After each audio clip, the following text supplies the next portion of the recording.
տաղավարում զրուցելու եմ Ազգային ժողովի Հայաստան խմբակցության պատգամավոր Գառնիկ Դանիելյանի հետ։ Բարի երեկո, Դանիելյան։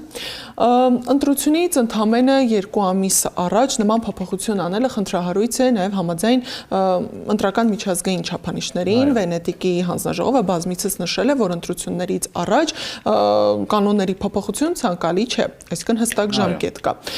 Այս դեպքում ինչ ռիսկեր կան, կարող է այս փոփոխությունը դիտարկվել որպես ընտրական գործընթացի վրա ազդեցություն։ Եթե օբյեկտիվորեն նայի միջազգային հանրությունը, պետք է սա օրինական չհամարի, բայց հաշվի առնելով իրենց մոտեցումները վերջին շրջանով, այսինքն վերջին շրջանում Նիկոլ Փաշինյանի ռեպրեսիոն համակարգի ամբողջ գործադրումը, հաշվի առնելով քաղբանտարկյալների առկայությունը Հայաստանում եւ ոչ միանշանակ գնահատականները, ես ենթադրում եմ, որ սա նորից էլի տեղավորվելու է այն տրամաբանության մեջ, որ աչք փակեն այս ամբողջ process-ների վրա։ Այն, որ դա խնդրահարույց է, դա մեղմ ասած խնդրահարույց է, այսինքն մեկ անձի կմահաճույքով, մեկ կուսակցության կմահաճույքով փոխվում է մի շատ կարևորագույն դրույթ, որը դուք նշեցիք Վենետիկի հանձնաժողովը առնվազն այդ փոփոխությունները ընդունելի է համարում 1 տարի առաջ, բայց մենք գիտենք, որ 2 ամիս հետո տեղի ունենալու համապետական ընտրություններ, 5 օր հետո, ընդամենը մի 5 օր հետո այդ գրանցումները տեղի ունենան կուսակցությունների, դաշինքների եւ այս ամեն ինչը տեղավորվում է Նիկոլ Փաշինյանի SMS-ային քաղաքականության մեջ, այսինքն մեկ անձ որոշում է ինչ պետք է արվի, ինչ պետք է լինի եւ իրեն քիմքին հաճո, իրեն հաճելի եւ իր համար ձեռնտու որոշումները հրամցնելու, պարտադրելու տրամաբանության մեջ եւ սա բավականին վտանգավոր է, հաշվի առնելով նաեւ այն հանգամանքը, որ այս օրերին էլ ամբողջ իշխանական ապարատը լցված է այլ քաղաքական ուժերի, օրինակ նախընտրական շտաբերի չտրամադրման, գիտենք, որ դպրոցի տնօրեններին են աշխատանքից ազատում, այն տնօրեններին, որոնք որ իշխանության հետ չեն, կա բավականին մեծ ճնշում մարզերում, ես էլ հաճախակի մարզեր եմ լինում, եւ նման տրամաբանությամբ եւ բովանդակությամբ մտնել ընտրական process-ների մեջ, սա տոտալ վախի մթնոլորտ ստեղծելու եւ իրեն հաճելի որոշումներ ընդունելու տրամաբանության մեջ է գործում։ Ես նաեւ ուզում եմ օգտվելու առիթից հիշեցնել Նիկոլ Փաշինյանի նախկինում արված հայտարարությունները, երբ որ 18 թվականին ինքը ազգային ժողովում, երբ որ վարչապետի տեխնացու էր առաջադրվում, ասում էր, որ ընդունելի չէ, եթե մեկ անձ կամ մեկ կուսակցության հաճո որոշումներ են կայացվում եւ այդ որոշումները պետք է կայացվեն այն տրամաբանության մեջ, օրինակ, որ բոլոր կուսակցությունների հետ, ասենք, քննարկում լինի, կուսակցությունները համաձայնվեն եւ դա կլինի լեգիտիմ։ Այն ժամանակ Նիկոլ Փաշինյանը Մորուքով Նիկոլ Փաշինյանը նման պնդումներ եւ նման եզրակացություններ էր անում, հավաստիացնելով, որ Հայաստանում այլևս նման բան տեղի չի ունենա, որ մեկ անձ կամ մեկ կուսակցություն որոշի, թե ինչ է լինելու ընտրական օրենսգրքում, բայց հերթական սուտն ու փուչիկը պայթեց եւ այն, որ Նիկոլ Փաշինյանը նոր չի, որ ստերի եւ իրարամերժ հայտարարությունների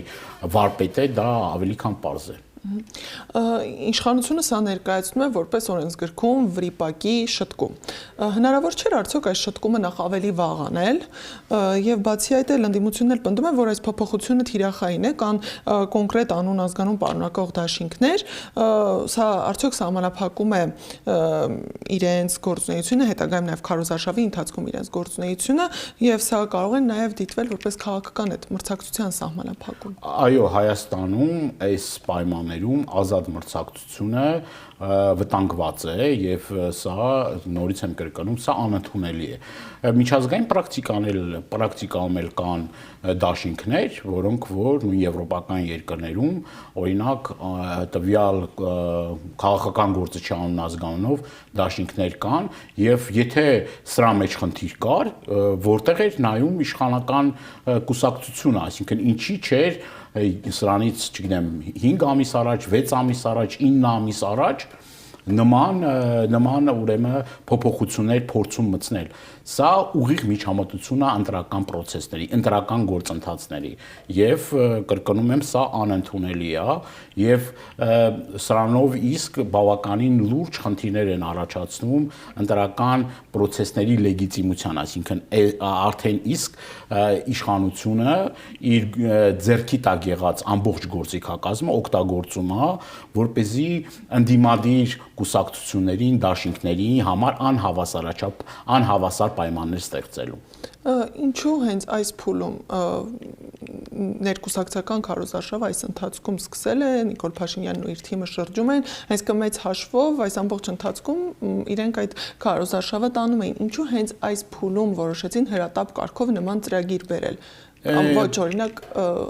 մի տարի առաջ։ Պարբերաբար Նիկոլ Փաշինյանի սեղանին հայտնվում են իրական սոցհարցումների արդյունքները, որով փաստում է, որ ընդդիմությունը շատ ավելի շատ ձայներ ունի, քան քաղաքացիական պայմանագիր կուսակցությունը։ Այս անընդհատ պարբերաբար Գյումրի 2 սցենար ասելով, իրենք այդ մտավախությունը ունեն, որ ընդդիմադիր ուժերը, ընդդիմադիր բլոկները, ձևավորված բլոկները միասնաբար այսօր 60-60-ից ավել տոկոս ունեն եւ դա բնականաբար անհանգստացնում է իշխող թիմին եւ դրանով իսկ պայմանավորված է իր այսպես ասած այս քայլերը։ Սա նախերգանք է, ես կարծում եմ, որ իշխանությունները ավելին են գնալու եւ չի բացառվում, որ մոտակա ժամանակահատվածում էլի տեսնենք նմանատիպ որոշումներ եւ էլի ականատեսը լինենք ռեպրեսիոն համակարգի գործադրմամբ։ Ես քիչ առաջ նշեցի նաև քաղբանտարկյալների արկայությունը Հայաստանի Հանրապետությունում, նաև իշխանական լծակների վերազանցումը, այսինքն իշխանությունը տարբեր ծրագրերի շրջանակներում, այսպես ասած սոցիալական աջակցության ծրագրերի շրջանակում, տարբեր մարդկանց վախեցնելու, ահաբեկելու շրջանակում փորձում է, այսպես ասած, իր ընկած վարկանիշը փորձել այդ եղանակով բարձրացնել եւ այս առումով ես կարծում եմ, որ այս դեպքում շատ կարևոր է, որ ընդդիմադիր ուժերը կապ չունի այս, չգիտեմ, տարաձայնությունները, այն տարաձայնությունները, որ ժամանակ առ ժամանակ լինում ընդդիմադիր ուժերի միջև, պետք է մի կողմ դնեն եւ լծվեն այս ընթացքում միասնաբար հանդես գալու բոլոր տեսակի ապօրինությունների դեմ, որ կանխեն Նիկոլ Փաշինյանի, այսպես ասած, ավտորիտար ռեժիմի ավելի ուժգնացող, ավելի ահագնացող ուրեմն ռեպրեսիոն համակարգի գործադրումը։ Պարոն Դանիելյան, այս փոփոխությունը ինչպես է ազդելու ընտրողի վրա։ Սա արդյոք իսկապես կմոլորեցնի ընտրողին, երբ որ քվեարկության պահը գա։ Տեսեք, ցանկացած տիպի միջամտություն իշխանությունների կողմից ինքը բավականին խնդրահարույց է, եթե չասեմ, ընտրությունների վրա ուղղակի ազդեցության փորձ եւ եթե Նիկոլ Փաշինյանին հաջողվի այս Նիկոլ Փաշինյանի ընդհանուր տրամաբանությունն ու լոգիկան հետեւյալն է՝ վախեցնել, ահաբեկել, միջամտել գործընթացներին, որպեսզի ընդդիմադիր տրամադրված էլեկտորատը կամ հիասթափի չգնա ընտրությունների, չմասնակցի կամ վախի մթնոլորտ ստեղծի եւ ոչ մրցակցային պայմաններ ստեղծի։ Այդ պարագայում իր միակ հենարանը այն փոքր իր ադմինիստրատիվ ռեսուրսը օգտագործելով իր փոքր էլեկտորատին ընտրատեղամաս տանելու եւ մնացածի գործունեությունը խոչընդոտելու եւ բնականաբար հաշվի առնելով այս վտանգները մենք պետք է համաչափ գործենք այն ամեն ինչին, ինչ որ իրականացնում է իշխանությունների կողմից, կանխելու եւ միասնական ճակատով սրա դեմ առնելու։ Կապ չունի դա որ կուսակցությունն է, եթե որևէ մի կուսակցության իրավունքները խախտվում են կամ եթե որևէ մի անհատի իրավունքները խախտվում են, ուրեմն դա պետքա արժանանա ընդդիմադիր դաշտի ամենակոշտ քննադատության համապատասխան վերաբերմունքի։ Խոսեցիք ընդդիմության հակազդեցության մասին, ծրագիրը արդեն 2 ընթերցմամբ էլ ամբողջությամբ ընդունվեց։ Ընդդիմության անելիք այս փուլում ո՞րն է լինելու, ինչ քայլեր է նախատեսում անել ընդդիմությունը եւ արդյոք կան ինչ-որ մեխանիզմներ, որով կարելի է այս որոշումը բեկանել։ Տեսեք, շատ կարևոր է, որ մենք այս ընթացքում կարողանանք միասնաբար ուժերով բոլոր ճակատներում հանդես գալը։ Դա կլինի փողոցային պայքար, դա կլինի խախտված իրավունքների բարձրաձայնում, դա կլինի միջազգային գործընկերներին ահազանգում, դա կլինի բոլոր ատյանների օգտագործում, այսինքն միջազգային բոլոր ատյաններում այս հարցի ուշադրության հրավիրում, սա կլինի խորհրդարանական ամբիոնը օգտագործել, այսինքն ամբողջ գործիքակազմը պետք է օգտագործենք, նաև օրինակ դրա մի հարմար եւ պատեհառիթն էր մեր այսօրվա հարցազրույցն է, որ մեր ժողովուրդը հասկանա, որ իրականության մեջ Նիկոլ Փաշինյանը ոչ թե ուզում է ազատ արդար թափանցիկ ընտրություն, Նիկոլ Փաշինյանը ուզում է վերարտադրվի, ինչի համար է ուզում վերարտադրվի, նպատակը մեկն է, վերարտադրվելուց հետո սեփական կաշին փրկելու, առաջինը դա է, այդ հարցն է, եւ ադրբեջանա-թուրքական ծրագրերի հետագա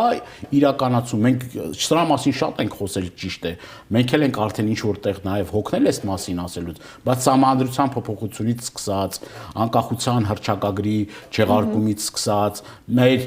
պետականության դեմ ոտնձգությունը, գիտեք, վերջերս արդեն բացեբաց հայտարարեցին, որ իրենց համար ծրագրի մի մասը նաև ծրագրային դրույթ է Հայ Առաքելական Սուրբ Եկեղեցու կազմակերպումը։ Արդեն բացեբաց խոսում են նրա մասին, որ այո, ինչ ա եղել, թող ադրբեջանցիները կգան, առևտուր կանեն եւ այլ, սա տեղավորվում այն տրամաբանության մեջ, որի մասին մենք խոսել ենք 300,000 ադրբեջանցիների այստեղ բնակեցման մասին։ Դրանից առաջ խոսվում էր այսպես կոչված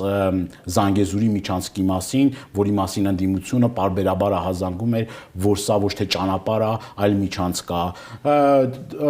Վերջերս նաեւ ականատեսն եղանք Ադրբեջանի կողմից այսպես կոչված ադրբեջանցիների դեմ ցեղասպանության իրականացման եւ իրենք մակին էին, բնականաբար այս ամեն ինչը նաեւ իշխանության, Ադրբեջանի իշխանության հովանավորությամբ է այս ամեն ինչը կատարվում եւ եթե մենք բավարար կամք եւ զգոնություն եւ վճռականություն ցուցաբերենք եւ մեր սիրելի քաղաքացիներին, մեր հայրենակիցներին չխնդրենք, որ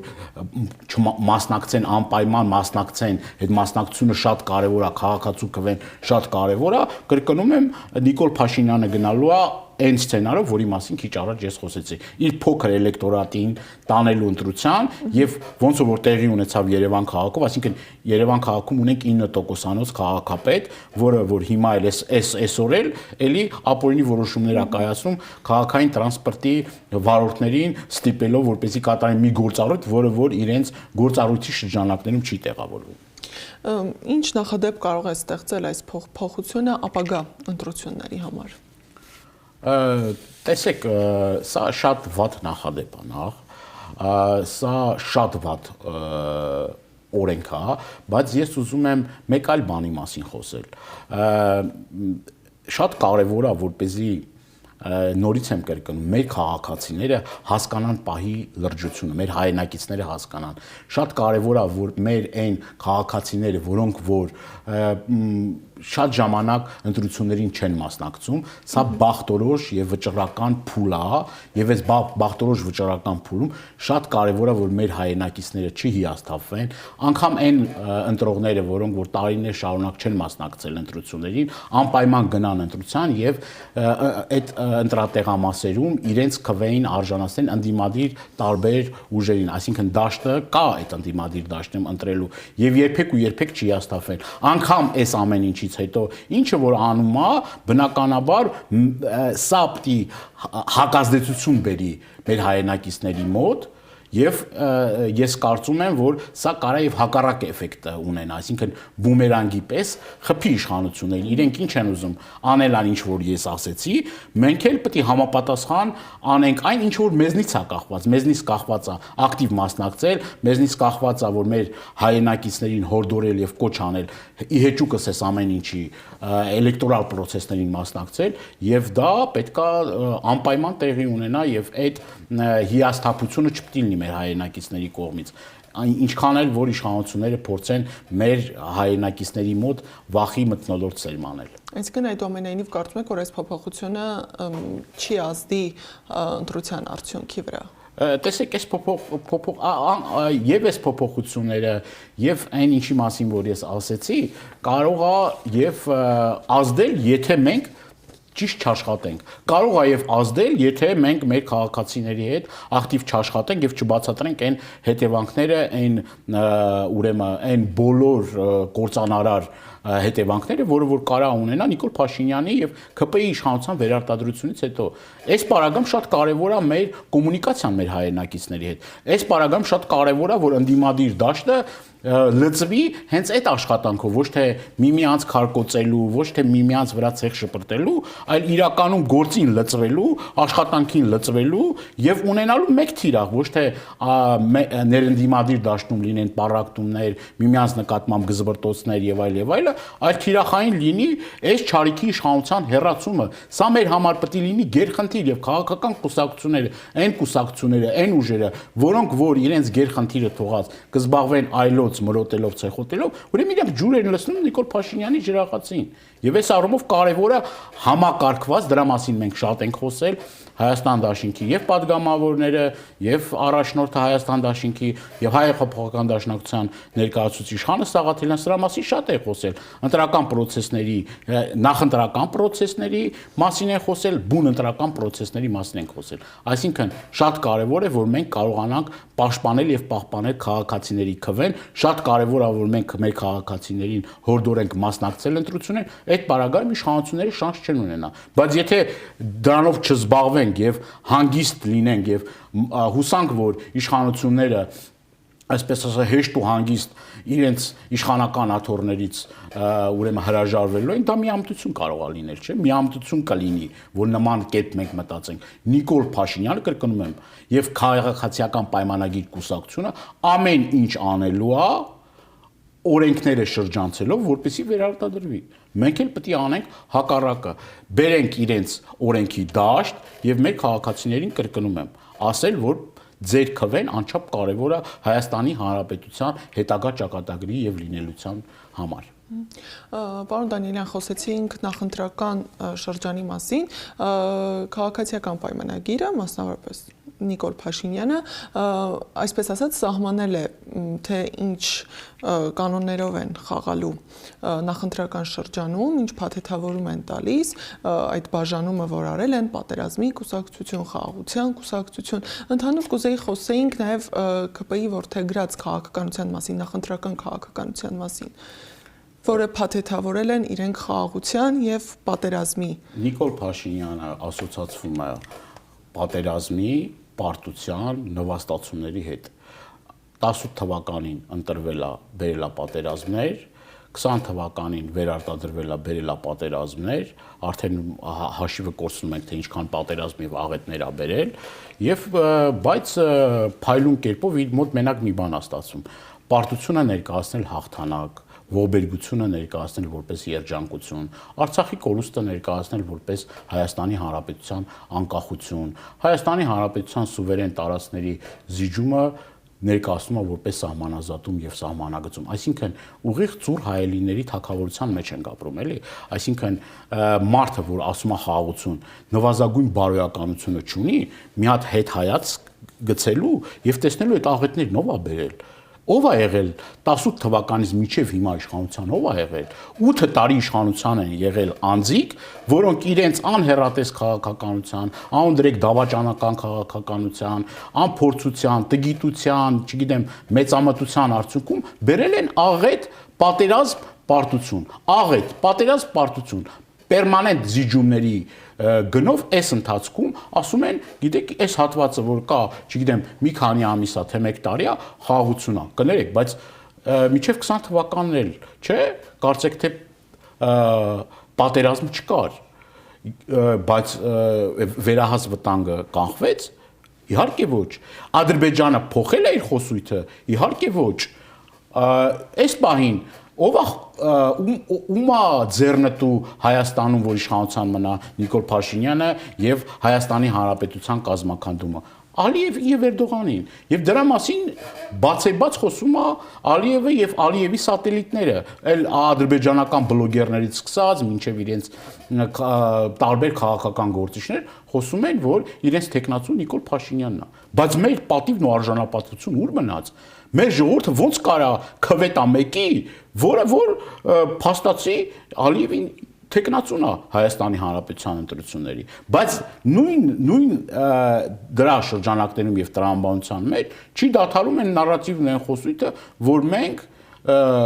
միտված ենք արևմտյան Ադրբեջան այդ ապուշ այդ հիմար թեզի շարունակությունը ապահովելու,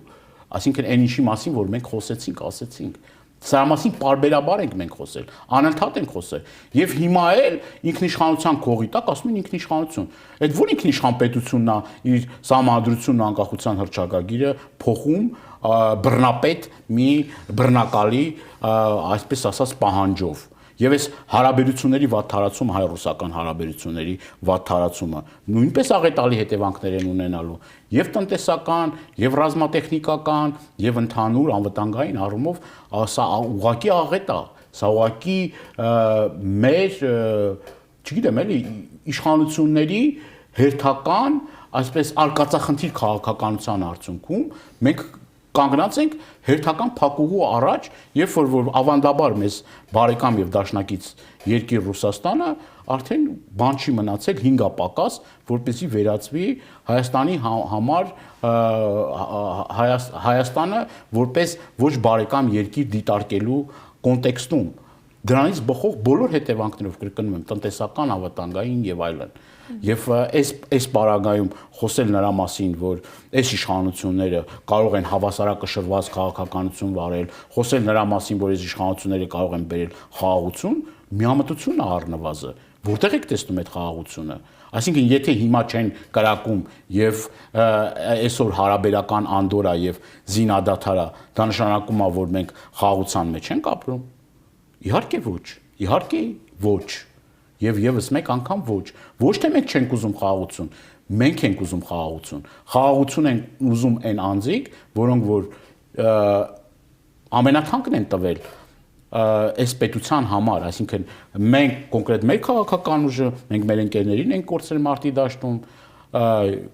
այսինքն խոսել նրա մասին, որ իրենք խաղաղություն են ուզում, բունկերում պահկվածները խաղաղություն են ուզում եւ 90-ական թվականներից, եթե ավելի հեռուն էլ գնանք, շատ ավելի վաղ ամենաթանկն են տվել, ինչա այդ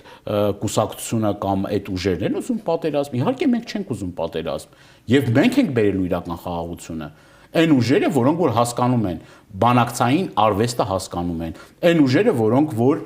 կրկնում եմ, ոչ թե գնում են խոնարհվում են, վիզը ծռում են, այլ կարողանում են բանակցել տարբեր ուժային կենտրոնների հետ եւ իրական խաղաղություն բերել Հայաստանի Հանրապետության։ Ոնց որ ժամանակին եղել է, բայց խոսել, որ այս իշխանությունն օրոք կարող է խաղաղություն լինի, կներեք դա միամտություն է։ Շատ շնորհակալ եմ, պարոն Դանիելյան։ Ես եմ շնորհակալ։ Հիշեցնեմ, որ ես զրուցում եմ ազգային ժողովի Հայաստան խմբակցության պատգամավոր Գառնիկ Դանիելյանի հետ։